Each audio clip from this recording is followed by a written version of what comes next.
Hello and welcome to this new episode of Daughters of Narcissistic Mothers podcast. I'm Matilde and I'm your host.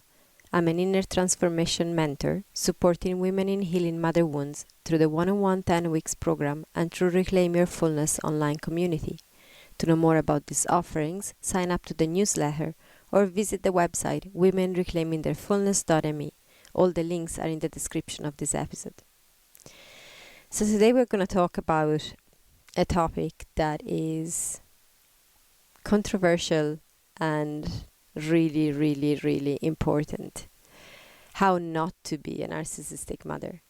I got a request for this episode. Someone asked me this. How do I behave in a way with my children that is not the same as how my mother would? And that's a very profound question. And I don't know about you guys, but I have asked myself that times and times again, even before becoming a mother. Even when I didn't know what a narcissistic mother was, I just didn't want to be a mother like my mother had been to me. I was fairly sure about that. So let me ask you, are you worried you will be a narcissistic mother? Maybe you don't have children yet and you're looking at the future and you're like, oh my God, how do I not become like her? Or are you worried, are you being a narcissistic mother to your kids already?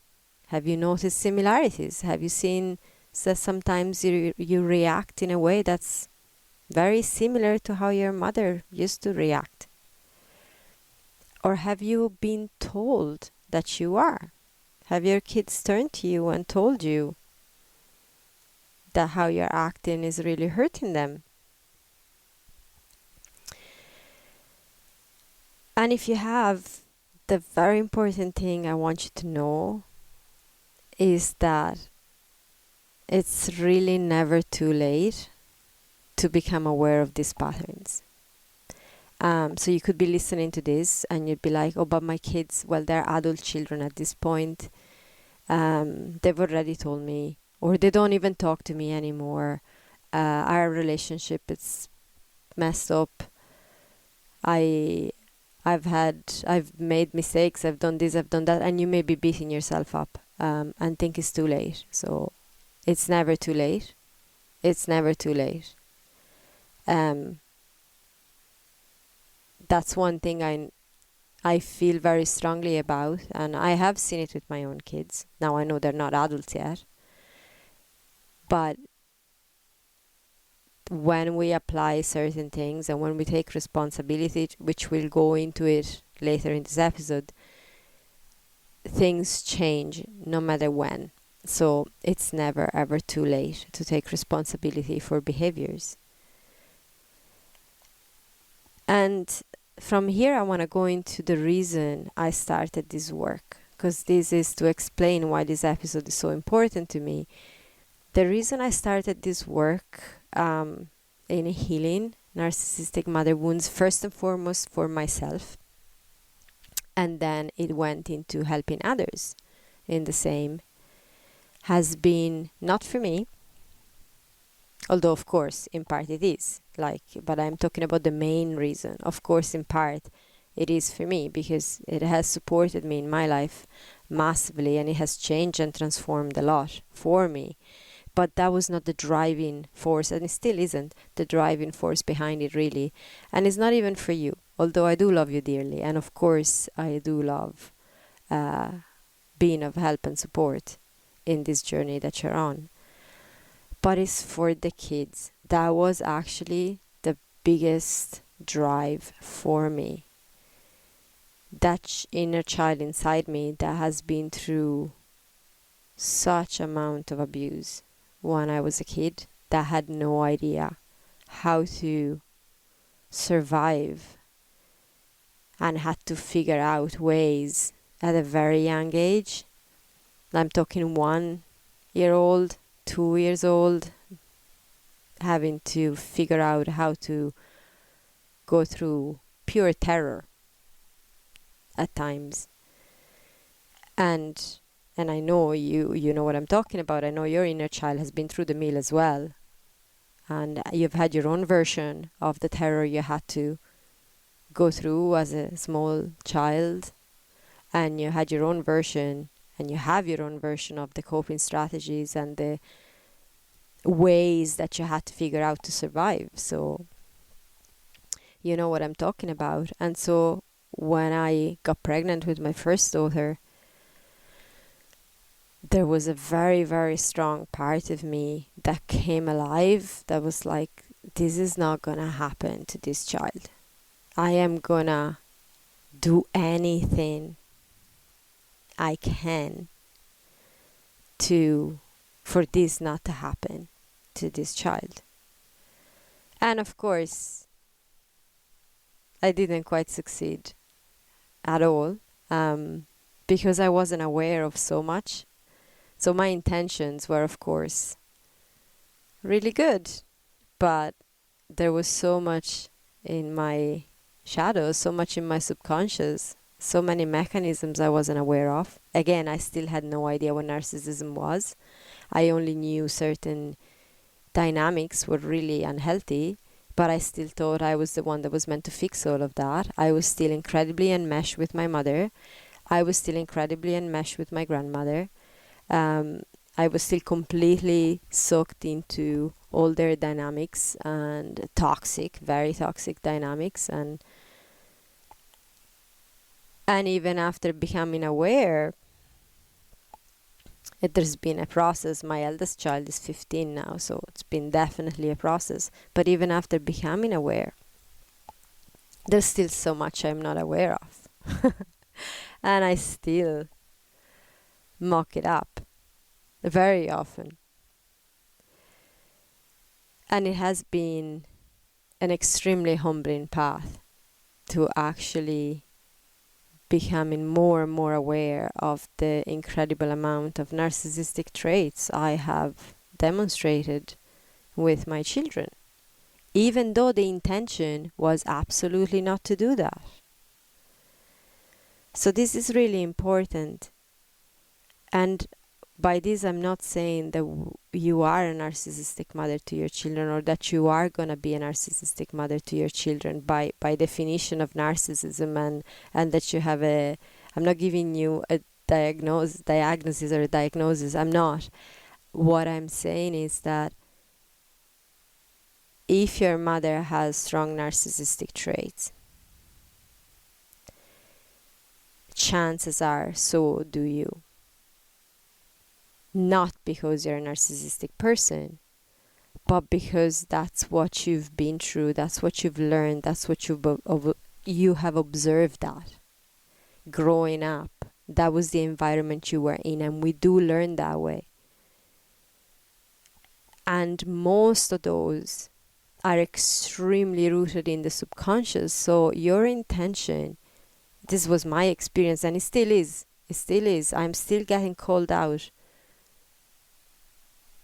weekly on this with my own family, with my own children, with my own husband. So I am not saying this telling that that's your situation and I'm completely sorted. Far from. As I said, it's been a very humbling journey, and it still is a very humbling journey. But these behaviors, these traits, are rooted in the subconscious. So we don't know we are coming from that place until we bring awareness to that. So what we think we're doing, it's really good parenting. What we think we're doing is really great compared to how our mothers parented us. For example, maybe your mother used to beat you really harshly for no reason, and you've never raised a hand on your children. Of course you're doing so much better. But that doesn't mean that when you speak to them, the energy you're coming from is not the same. And again, of course it's different. But the experience, remember when we're talking about trauma, the trauma is not the actual experience. This is a point that when you're listening to Dr. Gabor Mate, he will say again and again and again. It's pretty much every masterclass at every every video, every episode I'm hearing him talking, he says that because it's so important. The trauma is not the actual experience. It's how you experienced it. It's the wound that you carry inside as a result of that experience. So trauma is someone slapping you, as well as trauma is someone neglecting you, as well as trauma is someone not being attuned with you in that moment. So those traits that we carry in the subconscious, those mechanisms, those patterns, those strategies that we've created to survive, still will have an impact on our children, even if the intention we have is the best in the world, until we become aware of that. When you're communicating with your children, it's not what you tell with words. It is what you tell with your body, with your energy, with your actions, with the example you give, with how you talk about others, with how you communicate in everyday life as your child is observing you, is how you deal with your own emotionality and all of that. It's all well and good to want to teach your child, for example. I've done that. It's actually one behavior I've been called out not so long ago. Telling my children that they're not being judged, that it's good for them to be themselves, that not to be too harsh in judging others, like the whole judgment topic. It's a big topic, and in my family all I've seen was judgment. So that's always been such an important thing. And I thought, like I'm transmitting a message to them, and I'm teaching them not to be judgmental. When between the two sisters, if they're fighting, I'm like, what's happening? And then all this judgmental stuff comes up, and then you try and speak to them and all of that. That's brilliant. And I'm not denying that was good, but it was very incomplete. My daughter told me she feels judged all the time. And actually, the one person she feels judged all the time by, it's me. And we had a beautiful conversation on that and brought so much awareness to me. It's like I was the harmonizer in my family. I was the responsible child. I was the one that had to keep track of the emotionality of a lot of different people. There were 3 generations of women in my family without counting me. It was my great-granny, my grandmother, and my mother, all really emotionally messed up. And I was the one that harmonized the whole lot. So I have the capacity to notice everything. I'm like a hawk. And my daughter feels that. And so when she's doing something, she feels me looking at her and noticing everything. And that's a lot of pressure. And yes, there is an intention of looking at what she's doing in order to be able to be there to help her. That's a superficial intention, but there is also some other underlying mechanisms where I'm trying to control everything because it still comes from that pattern from childhood. And if I'm not aware of that, I'm projecting onto her and she's feeling judged. And I don't even know that. And so that's what I'm talking about when we still have those narcissistic traits in us. They can come out because that's what happens. We just have subconscious stuff that's going on, very unconscious stuff that's going on. We don't know that's there. We think we're coming from our best intentions, but that's not enough. The job of parenting, it's tough. Definitely is. We don't get any instruction manual, and so be very kind with yourself. My intention behind this episode is 100% of support, of being of support, and I'm coming genuinely from an extremely humble place, because no one can point the finger at anyone else. I still, as I say, get called out. Like, I've had quite an intense week of being called out exactly on this topic. So I'm not here talking from a pulpit, and I never will be. But it is really, really important to become aware of these intentions. And when I was asked to do this episode last week by a client, I was like, okay, that's interesting. I have done an episode. There is another episode on this podcast where I go into how to break the cycle of maternal narcissism when becoming a mother. So I'll put the link in the description. I'm not going to repeat the same stuff. If you want to deepen this topic, you can also go and listen to that, because that was a really, really good episode on this. But to make a different episode, to go deeper, I turned to my daughter and I was like, what do you think?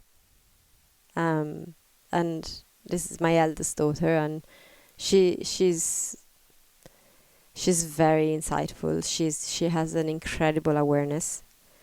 And she just wrote me a prompt. She was like, Mom, here's a prompt for you. And she gave me a post-it with a prompt. The title was The 4 Trials Your Daughter Faces When She Feels Unsafe. And I was like, oh, oh, this is going to be tough. And so it's a really simple prompt. The 4 trials your daughter faces when she feels unsafe. And the first one was defiance. The second one is rage. The third one is despair. And I was like, oh my God. And the fourth one is surrender. And then she gives me the solution to it all, which I'll tell you in a minute. And I asked her to explain that to me a little bit. And she goes, yeah, you see, when I feel unsafe with you, when I know that what you're telling me, it's actually not the full story. Yes, what you're telling me with words is one thing, but I know there's a whole heap of other stuff underneath the surface that you're not telling me. So when I'm feeling unsafe, first I feel defiance. I'm like, I'm just not gonna listen to you, and I'm just doing this. I block you. It's like a stone walling, and I just retreat somewhere else in myself. And we've seen that with her very often. And it was like when you're from the parent side and you don't know all of this, it's so frustrating, because you think you're communicating so directly. I mean, you think that what you're saying is such a clear point. Your intentions, the ones that you're aware of, are actually so pure and brilliant. And yet, this child is just not listening. They're not taking it in. What the hell? And it can get extremely frustrating. And then you beat yourself up, but then you get more upset with them. In my experience, that always escalated in quite a lot of contrast with my daughters. And then she goes, and then what I'm feeling after that is rage. I get so angry at you, and I sometimes get angry at myself too. So like, it's rage directed at me, or myself and my husband, of course, if we're both in the conversation, and also is rage directed at herself, which was like, wow, that's tragic. That the way I'm communicating is making you feel angry at yourself. That's like, that really got me, because like, that's really the last thing I want. And as like, I actually remember when she was talking about this, I was like, wow, I didn't have that awareness when I was 15, not at all. But if I go back to conversations with my mother when I was 15, or even before, of course, but I can see that. I can see the moments of defiance, and then the moment of rage.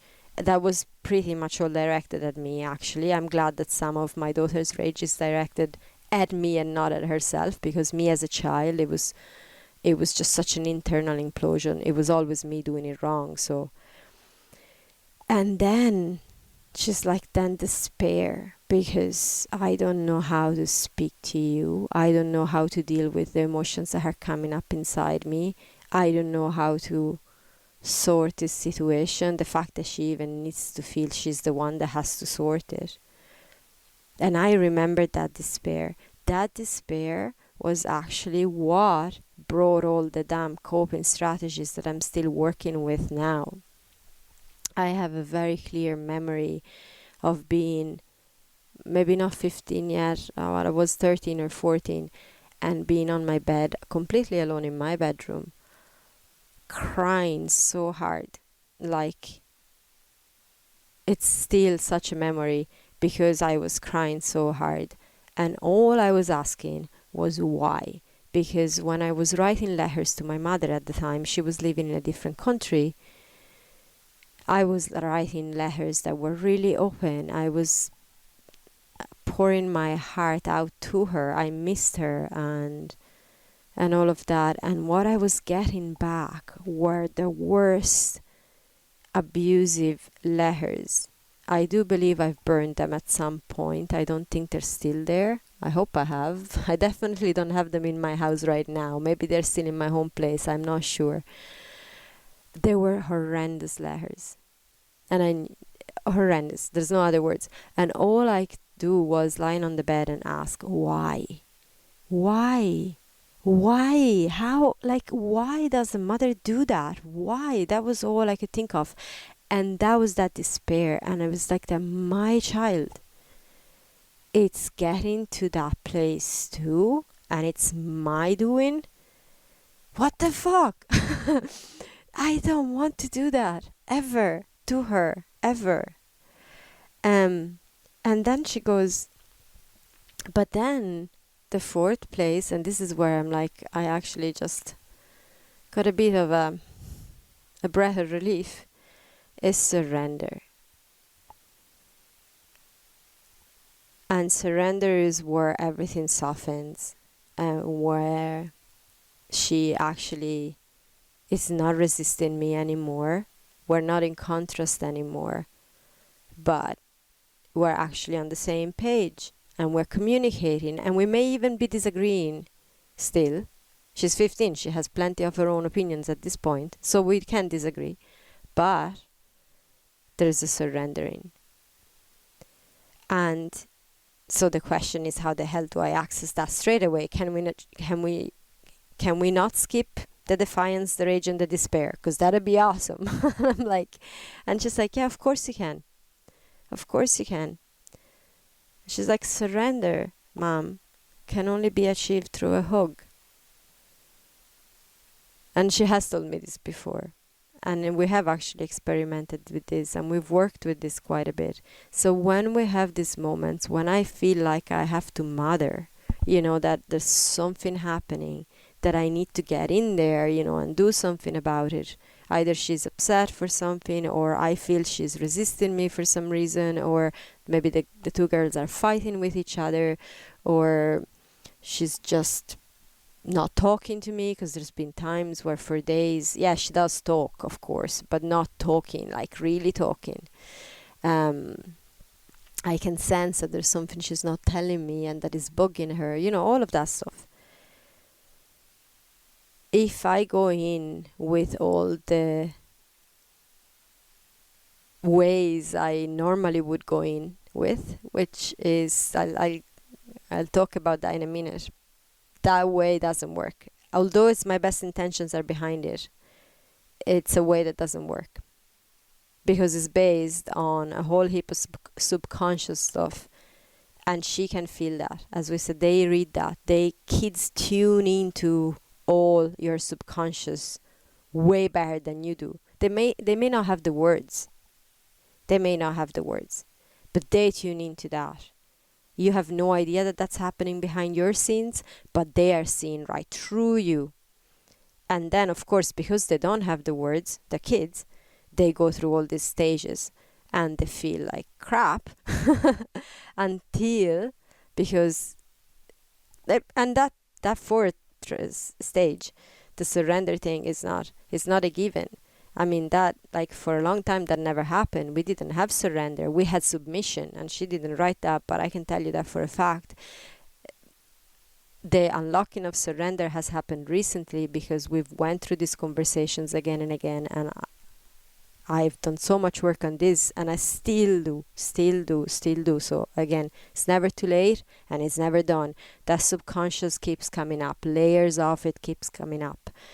It's a very humbling journey. But it's suppression and submission that you get when you don't shift from those subconscious, when you don't bring that subconscious into the conscious and you're not aware of it. What you're getting from your child is submission. They will tell you, yes, mom. Yeah, well, I suppose you're right. I'll do what you say. Because they have no other choice. Because ultimately they're kids and ultimately they have to do what you say. Because you're just going to escalate. And they don't want you to get more angry. They don't want you to get more upset. They don't want you to tell them they're making your life hell. They don't want to see that. Even if you don't tell them, maybe your mother told you that you were such a bad child that you made their life her life hell. So you're never uttering those words exactly to your child, but the way you behave communicates that to them because that pattern is in you. So instead of the surrender, you get them suppressing and them submitting to you, which will then bring a time where they'll completely go the other way and rebel or just seek distance, put space between them and you. You know, the minute that they'll be independent and able to do that, they'll just go away. Because why the hell would they stick around? And it makes total sense. We've done that. So how do we change that? How do we turn that around? How do we get that surrender straight away?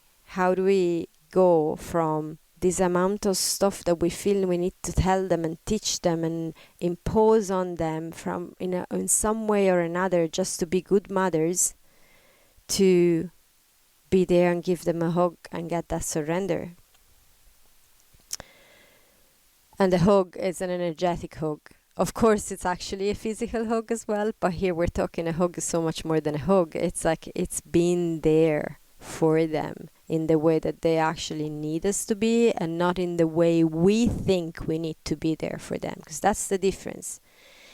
We need to be there for them as mothers in the way our kids need us to be there in the moment, and not in the way we think we need to be there for them, because that's where we get it all wrong. When we want to be there in the way we think we need to be there for them, or we believe we need to be there for them, that's where we screw it up, because that's where we do it from that subconscious place and we don't even know we do that.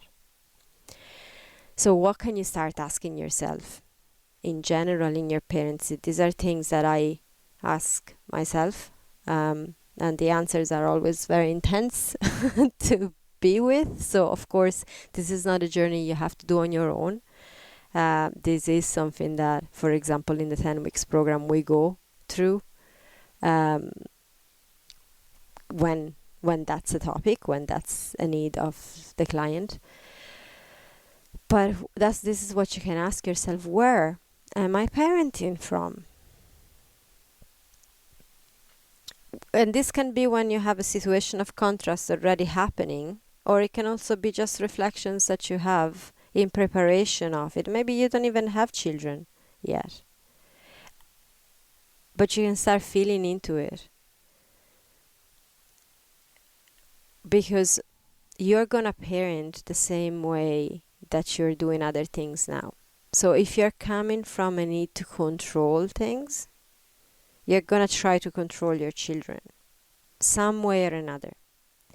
If you have very deep fear of being abandoned, very deep abandonment wounds, you are gonna parent in a way to try and keep your kids close to you.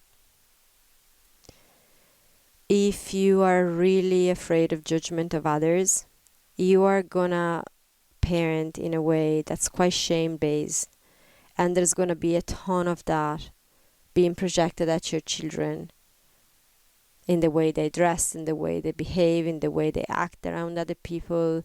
You're going to apologize for them being too loud, or for them being too quiet, or for them being too whatever.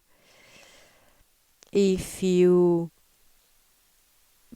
have a fear that their life is going to be as bad as yours was, parenting from that, you're going to be very easily triggerable. So everything, you're going to be parenting from a perfectionist place. You may have an idea what a perfect mom should be like, and therefore you want to see your children subconsciously. All of this is subconscious. I'm not saying that that's consciously what happens, but you're going to see situations that seem imperfect as your own failure, and that shame is going to be projected on your kids. You may have a fear of them becoming too independent. Again, coming from that fear of abandonment perhaps.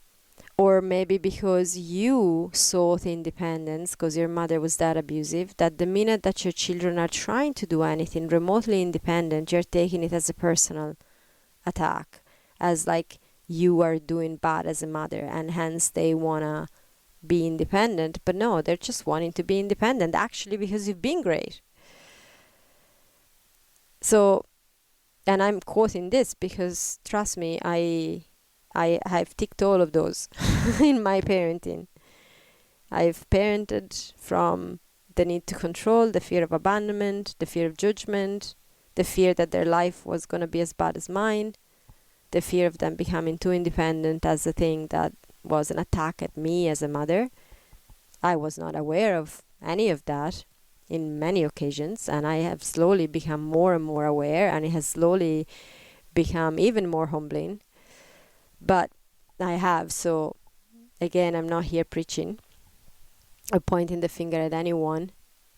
I've been through that, and I still go through that. I still check in with those when I'm about to say something to them, when they're coming with a question, where they're coming to me with something, when they make a choice and a decision that's theirs. There's a lot of inner work, there's a lot of practice that happens to not to jump into those subconscious patterns. And there's always the question to them, is it okay what I'm saying? How is this making you feel? Check in and tell me. It's important. So that capacity to receive feedback from them, and obviously that becomes age appropriate, but they can do it even as small children, because even as small children it may not be as rational. Obviously it's not like a full-on conversation full of awareness, but they tell you with the way they act. If a child is acting up, if a child is not sleeping, if a child is not feeling safe, if a child is screaming constantly and throwing tantrum, if a child is rebelling, there's things that are happening that you're not seeing because that subconscious behavior doesn't let you. And we start blaming them. We start falling into similar patterns. Maybe we don't go around saying my child is impossible, although I have witnessed that quite a bit. But we still try to fix the child. We bring the child to a million specialists. We make a case out of it. We label the child.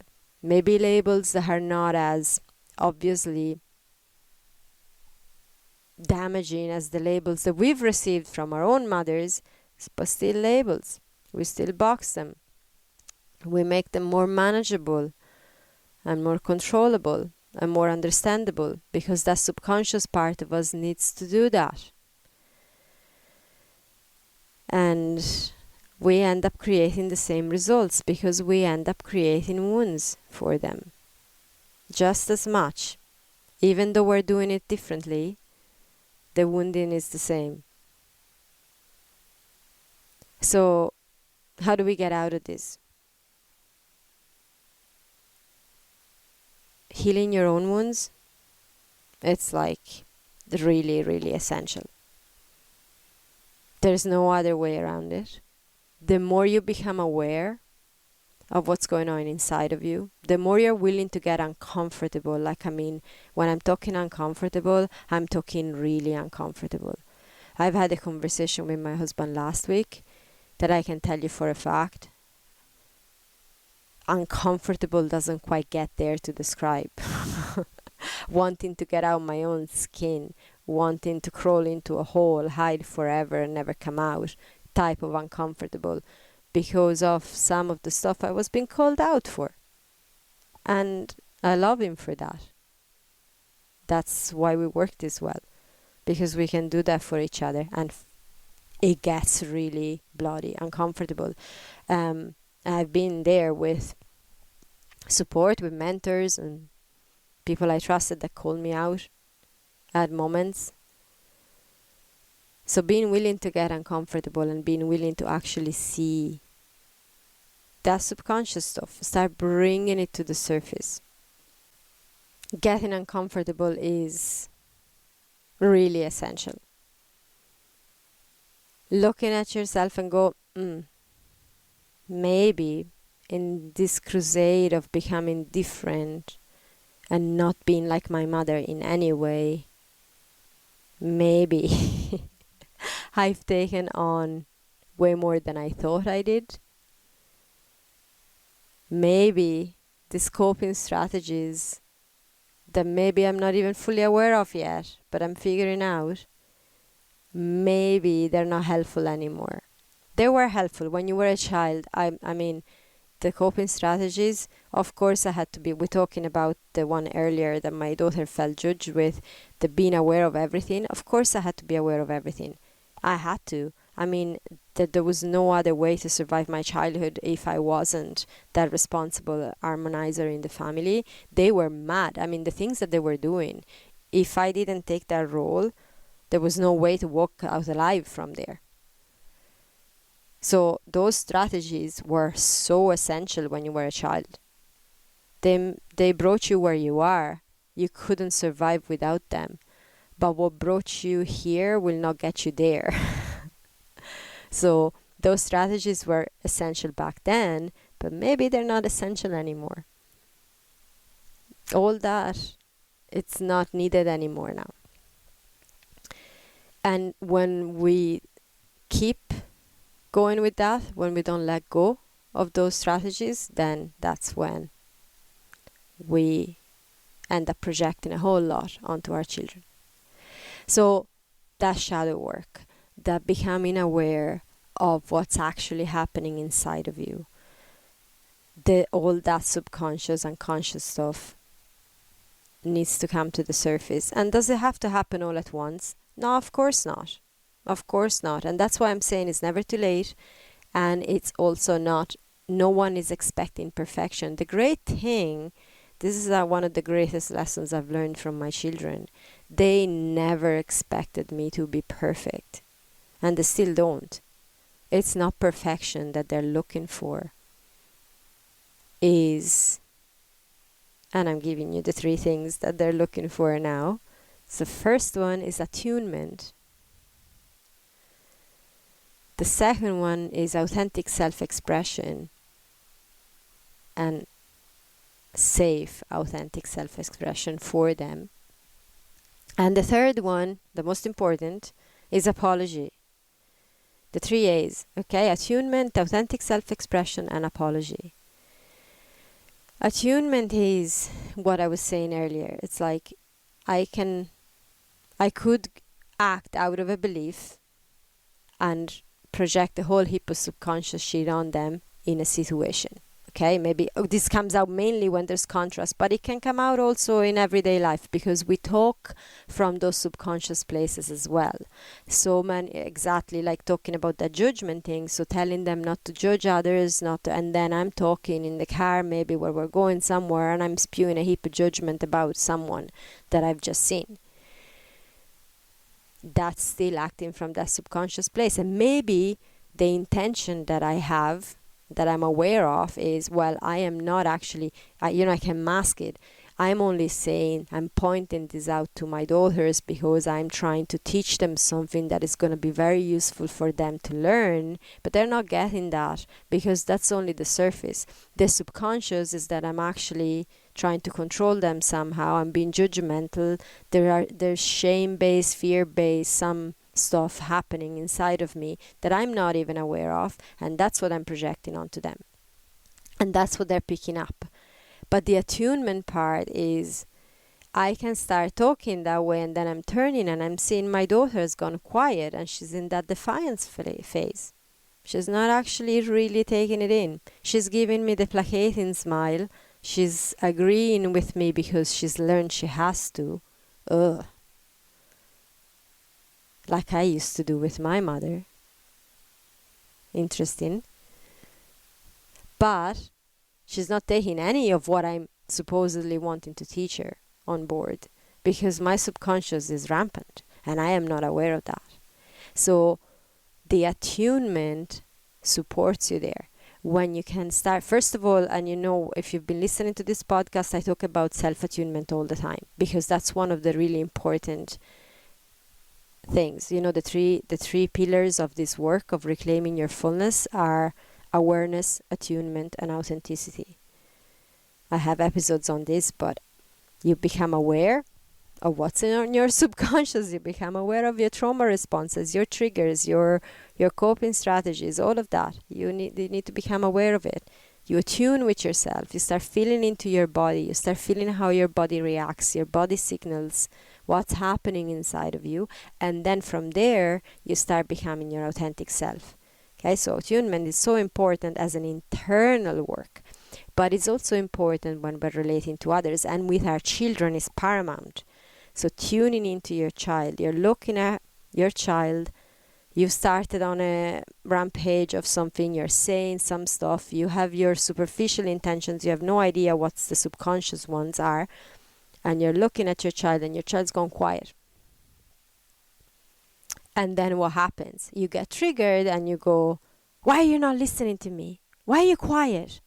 Can't you see that what I'm telling you is important? If only my mother told me this when I was a child, I wouldn't have gone through all the shit that I've gone through. And I'm just trying to be a good mom and you're not even listening to me. And maybe you don't even tell them that. I have. I'm putting my hands up. I have. I've given them that version of me at times. Got so frustrated. I didn't know how to get through to them. The attunement part instead becomes aware of that's happening inside. Yes, there's a part of you that gets triggered. She's stonewalling you. What the hell? You breathe through that part and then you turn around and you go, what's happening inside of you right now? And then you wait. You stop talking about what you were talking about and you wait. And she might just go, I don't know. Because she's still in that defiance place. And that was another thing that triggered me to no ends. What do you mean you don't know? You're meant to know. Speaking from the person that has no idea what's happening in their subconscious, but sure, my child is supposed to know. Now they don't know, and it's okay. And maybe she knows, and maybe she doesn't feel safe to tell me yet. That's okay. You stick with it. Let me know, what can I do for you? And then you jump to that hug. Come here. Just give you a hug. What I was saying wasn't safe. I'm sorry. That's the apologies. And it's a safe, authentic self-expression because you're not shaming her behavior. If she's in that defiance moment, that's okay. That's allowed. If she doesn't know what the hell has happened, but she felt it in her body, and I'm saying she because mine is a daughter, but this can be any child. It's okay. Their authentic self-expression is safe.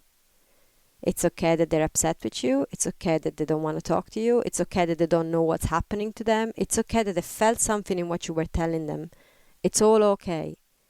You're not judging any of it. You tuned into them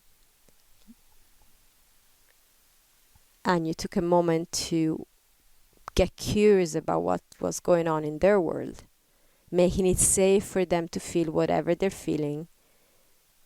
And then you also apologize, because for sure, even if you don't know yet what you've done, for sure something you said came from some subconscious stuff that they picked up on. And there may be no rational awareness of any of this. That's okay, but apologize anyways. You'll see an incredible transformation. Your children are fighting among each other, and they're driving you through the roof. Try and sit there with them and get curious. Hey guys, what's going on? From a very calm place. Of course, you gotta do your own work in regulating, your own work in calming your breath, all of that stuff. It's part of your awareness, attunement, authenticity journey, your internal one. If you arrive on the scene of two kids fighting and you're completely dysregulated and they've driven you through the roof and you're all stressed out and you just wanted to shut up because that's triggering you, there's a heap of subconscious stuff there. You're never going to be a safe person, even though that intention of your children not wanting to fight is the purest intention on the planet. But the subconscious stuff is still there, and that gets communicated. So try and sit down with them. What's going on? What can I do for you? Help them that way. Don't shame them for being upset at each other. They must have a reason. And it may not even be that they're truly upset at each other. I've noticed, like, for example, our eldest used to get incredibly nasty with our youngest. And we used to get very upset about it and chastise her for it, like verbally. You shouldn't behave like that with your younger sister. That's not the way, a good sister behaves. Oh my God. Horrible way of talking to a child. And I know that now. But the reason was that she was so stuck in that rage part. Defiance with us and rage and that despair. But she wasn't quite in the despair when she was taking it on to her sister, because she was figuring out a way. It was a coping strategy. So she was so upset with us, but she couldn't tell us because she didn't feel safe in her authentic self-expression, that her only way out was to let out steam, giving out to her own sister. You find the next in line that's the weaker one, so you can take it out on them. That was the mechanism. So we could try and teach them the sister need to be happy with each other and they need to love each other and all of that, but that was completely useless. All those conversations, she of course knew that already, but that other stuff had to happen that way, because if she didn't let out that steam that way, then she was going into despair, and she was desperately trying not to go there, because that hurt even more. When we figured that out, when we practiced tuning in, getting curious, allowing her authentic self-expression to come through, allowing her to actually tell us she was angry at us, and then apologize for what we've done that made her angry at us, that stopped. They're the best of friends. So practicing in any situation, attunement, allowing authentic self-expression, and apologizing can turn it around, even though you still have a heap of subconscious stuff that you're not aware of. But you are aware of what you're not aware of. That's the thing. You know that there's stuff there. I think that's like, you can safely assume that there's a ton of stuff that comes from your own childhood and observing your own narcissistic mother or parents that's there stuck in your subconscious that comes out, but you don't know. And so the way your children are reacting to you and to life is tied to that. You can assume that. So like you can start apologizing, not by default, but it's a practice. Not out of shame because you're a bad mother. You're not a bad mother. Your intention is actually to be the best mother possible. But that stuff is there nonetheless. This is not denying your efforts, your beautiful work, the things that you've already done that are incredibly different from what your mother used to do. All of that is valid. Your intentions are beautiful. You do love your children. And yet, that subconscious stuff comes out. So if you can accept that that's there, be humble, which I can tell you for a fact hasn't come natural to me. Like this has been a lot of work. A lot of work. Still is. It's a daily practice. And it's uncomfortable. There's times when it's so damn uncomfortable. So if you're here going, how the hell am I going to do that? Trust me, it's uncomfortable and it's challenging, and I get it. I really do. I really do. And yet, I know you can do it. I know you can do it. You're a powerful person. You can do this. Practice tuning in with your children. Practice allowing authentic self-expression, even if it triggers the crap out of you. That's where you breathe through it. Because that's the only way you're going to actually be there to really support your children. If you can breathe through the triggers. And then practice apologizing. Taking responsibility. It's what our mothers never did. My mother never. Ever. I'm 40 and a half. I'm nearly getting to 41. And never she has apologized to me. Ever. Like actually never. I don't have one single memory of my mother going, I'm sorry for what I said. I'm sorry for what I did.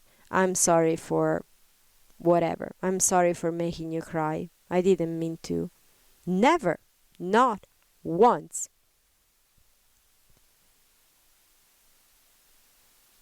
And then I also have the version of other members that do apologize, but they do it out of victim mode just to get attention. So that's a whole that doesn't count as an apology.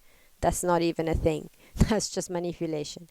I am talking about real apology. The apology that is the taking responsibility, even for the things in your subconscious that you're not aware of. But because you know that they're there, not being aware of them doesn't mean they're not there. There was such a whole bunch of stuff that I was not aware of that last week came out in that powerful conversation with my husband.